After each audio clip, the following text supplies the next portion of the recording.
नमस्कार दोस्तों, ये 4वीं न्यूज यूट्यूब चैनल पर आपका स्वागत है। दोस्तों, क्या आपका या आपके माता पिता का जन्म 1 जुलाई 1987 से पहले हुआ है? क्या आपके पास 1987 से पहले का कोई सरकारी कागज, खतियान या स्कूल सर्टिफिकेट नहीं है तो सावधान हो जाइए।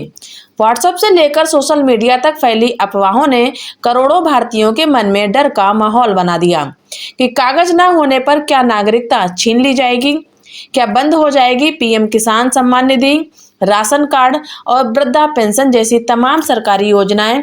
क्या आपका कार्ड, आधार कार्ड, पैन कार्ड रद्द कर दिया जाएगा? आज के इस हम महा कवरेज में हम किसी भी अफवाह के बिना भारतीय नागरिकता कानून के असली नियम 1987 2004 के कट ऑफ डेट के कड़वे सच और आपके पास मौजूद एकमात्र कानूनी समाधानों की धज्जियां खोलकर रख देंगे। इस वीडियो को अंत तक देखें क्योंकि ये आपके और आपके पूरे परिवार के भविष्य का सवाल है। देश भर में इन दिनों social media, WhatsApp, YouTube, Facebook और इंस्टाग्राम पर एक खबर जंगल की तरह आग फैला रही है कि 1 जुलाई 1987 से पहले जन्मे लोगों को साबित करनी होगी अपनी भारतीय नागरिकता। इस एक खबर ने उत्तर प्रदेश, बिहार, पश्चिम बंगाल, झारखंड से लेकर देश के सभी 28 राज्यों और 8 केंद्र शासित प्रदेशों में एक अनजाना डर पैदा कर दिया। लोग डरे सहमे हुए हैं। जगह जगह चल रही एसआईआर प्रक्रिया, वोटर लिस्ट वेरिफिकेशन और एनआरसी के कनेक्शन को लेकर तरह तरह की भ्रांतियां फैलाई जा रही। दोस्तों, लोग पूछ रहे हैं कि अगर दादा परदादा का कागज नहीं मिला तो क्या उन्हें देश से बाहर निकाल दिया जाएगा?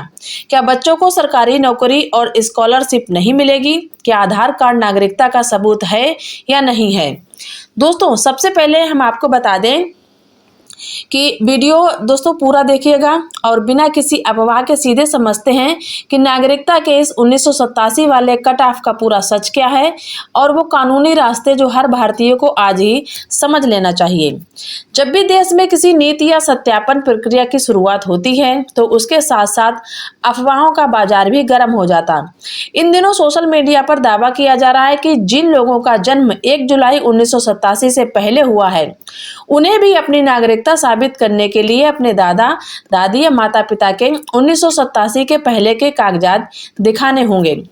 दोस्तों, लोग बहुत परेशान हैं और उन्हें गलत तरीके से यहाँ पर दोस्तों जानकारी दी जा रही।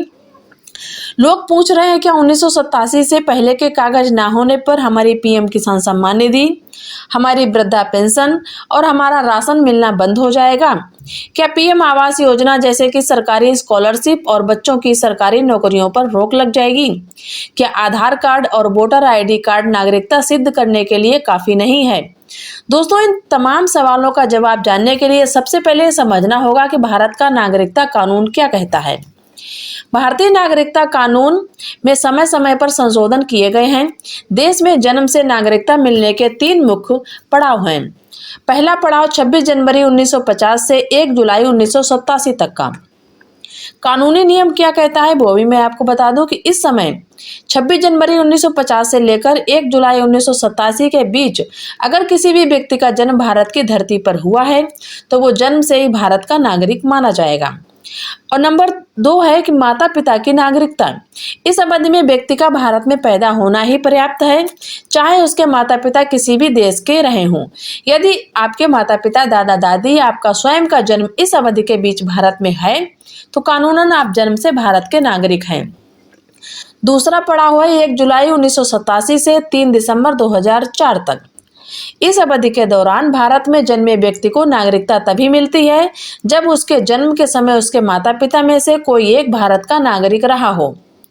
यानी अगर बच्चा भारत में पैदा हुआ है लेकिन उसके माता या पिता में से कम एक व्यक्ति के पास भारतीय नागरिकता थी तो उसे भारतीय माना जाएगा।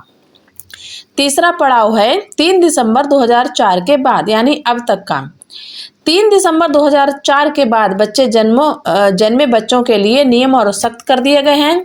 इसके तहत बच्चे के माता और पिता दोनों भारतीय नागरिक होने चाहिए या माता पिता में से कोई एक भारतीय नागरिक हो और दूसरा अवैध प्रवासी ना हो। अक्सर लोग सोचते हैं कि उनके पास आधार कार्ड, पैन कार्ड या नया वोटर कार्ड है तो उन्हें किसी पुराने कागज की जरूरत नहीं, लेकिन यहाँ एक बड़ा कानूनी पेच है। आधार कार्ड आपकी पहचान और निवास का प्रमाण है, नागरिकता का नहीं। आधार कार्ड के पीछे स्पष्ट शब्दों में लिखा होता है कि यह नागरिकता सिद्ध करने का वैधानिक दस्तावेज नहीं है। Number 2, pan card. Pan card केवल आपके वित्तीय लेन देन और इनकम टैक्स से जुड़ा दस्तावेज है। ये केवल वाहन चलाने की अनुमति और पहचान का प्रमाण है। यही कारण है, ड्राइविंग लाइसेंस की बात कर रहे हैं, यही कारण है जब भी किसी गहन सत्यापन या SIR या नागरिकता जैसी जांच स्थिति बनती है तो प्राथमिक ओरिजिन साबित करने के वाले दस्तावेजों की मांग यहाँ पर की जाती है। 1980 के दशक में ना तो आज की तरह डिजिटल बर्थ सर्टिफिकेट बनते थे और ना ही डिजिटल रिकॉर्ड होते थे। अस्पतालों की जगह अधिकतर बच्चों का जन्म घरों में होता था। ऐसे में यदि 1987 से पहले का डिजिटल बर्थ सर्टिफिकेट नहीं है तो घबराने की जरूरत नहीं है। कानून में निम्नलिखित दस्तावेजों को पुख्ता सबूत माना जाएगा। यदि नगर निगम, नगर परिषद, ग्राम पंचायत द्वारा जारी पुराना प्रमाण पत्र आपके पास है, तो यदि 1987 से पहले का कोई भी व्यक्ति पुराना रिकॉर्ड उपलब्ध नहीं है तो वो यहाँ से अपना जन्म प्रमाण पत्र बनवा सकता है। 10वीं पास मार्कशीट, इसे सबसे मजबूत सबूत माना जाता है क्योंकि इस पर आपकी जन्म तिथि और जन्म स्थान का प्रमाणिक रिकॉर्ड होता है। नंबर 3, जमीन की पुरानी रजिस्ट्री या मालगुजारी टैक्स रसीद। 1987 से पहले आपके पिता, दादा या परदादा के नाम की जमीन का रिकॉर्ड यह सिद्ध करता है कि आपका परिवार दशकों से यहाँ निवास कर रहा। नंबर 4 है पुरानी वोटर लिस्ट या उससे पहले की मतदाता सूची। यदि आपके दादा, दादी, माता या पिता का नाम 1987 से पहले की वोटर लिस्ट में शामिल है तो उसकी सर्टिफाइड कॉपी सबसे बड़ा कानूनी सबूत माना जाता है। नंबर 5, सरकारी नौकरी का सर्विस रिकॉर्ड या पुराना बैंक डाकघर खाता। 1987 से पहले का कोई पोस्ट ऑफिस सेविंग अकाउंट या सरकारी सेवा के रिकॉर्ड जिस पर भारतीय पता दर्ज हो। दोस्तों, नागरिकता को लेकर किसी भी डर या अफवाह में आने की जगह हर भारतीय नागरिक को कानूनी रूप से सतर्क रहना चाहिए। दोस्तों, सबसे पहले हम आज ही अपने माता पिता और बुजुर्गों के साथ बैठें, घर की पुरानी अलमारियों और फाइलों को देखें। 1987 से पहले का कोई भी स्कूल सर्टिफिकेट, जमीन की रसीद या पुराना कागज संभाल कर अलग रख दें। अगर आपसे 1900 ये नागरिकता में आपके मानने जाते हैं SIR में, यदि पुराने दस्तावेजों और नए रिकॉर्ड्स में नाम, सरनेम या स्पेलिंग की गलती है तो उसे कोर्ट के एफिडेविट या वकील की मदद से सरकारी प्रक्रिया द्वारा समय रहते ठीक करवा लें। पुराने कागजों को फटने या गलने से बचाने के लिए उन्हें लैमिनेट करवाएं, फोटोकॉपी की अलग फाइल बनाएं और सुरक्षित रखने के लिए उन्हें डिजी लॉकर या गूगल ड्राइव पर स्कैन करके अपलोड कर लें। दोस्तों, बहुत से लोग चिंतित हैं कि अगर 1987 से पहले का कोई कागज ना मिले तो क्या होगा। कानूनी रूप से डरने की आवश्यकता नहीं है। सरकार ने स्पष्ट किया है कि किसी भी नागरिक की वैध नागरिकता पर बिना आधार के कोई जांच नहीं आने वाली। यदि जन्म प्रमाण पत्र उपलब्ध नहीं है तो आप स्थानीय अंचल ब्लॉक, ग्राम पंचायत से जाति प्रमाण पत्र, आवासीय प्रमाण पत्र और न्यायालय से शपथ पत्र बनवाकर जमा कर सकते हैं। SIR या सत्यापन प्रक्रिया में इन वैकल्पिक दस्तावेजों के आधार पर भी रिकॉर्ड मान्य किए जाते हैं। तो दोस्तों, निष्कर्ष बिल्कुल साफ है। 1987 से पहले जन्मे लोगों को न तो देश से निकाला जा रहा और न ही उनकी सरकारी योजनाएं, PM किसान, वृद्धा पेंशन, राशन, PM आवास जैसी योजनाएं और उनको लाभ मिलना बंद नहीं होगा। सोशल मीडिया पर अफवाह फैलाई जा रही है और आप अफवाहों से बचें, लेकिन एक जागरूक नागरिक होने के नाते अपने परिवार के पुराने रिकॉर्ड को दुरुस्त जरूर रखें। अगर आपको आज की ये कानूनी और प्रारंभिक जानकारी पसंद आई हो तो वीडियो को शेयर करके अपने दोस्तों, रिश्तेदारों तक जरूर पहुंचाएं ताकि वे अफवाह का शिकार होने से बचें। अपने विचार और अपने राज्य का नाम कमेंट बॉक्स में लिखना ना भूलें। चैनल पर पहली बार आए तो सब्सक्राइब करें, बेल आइकन दबाएं। जय हिंद, जय भारत।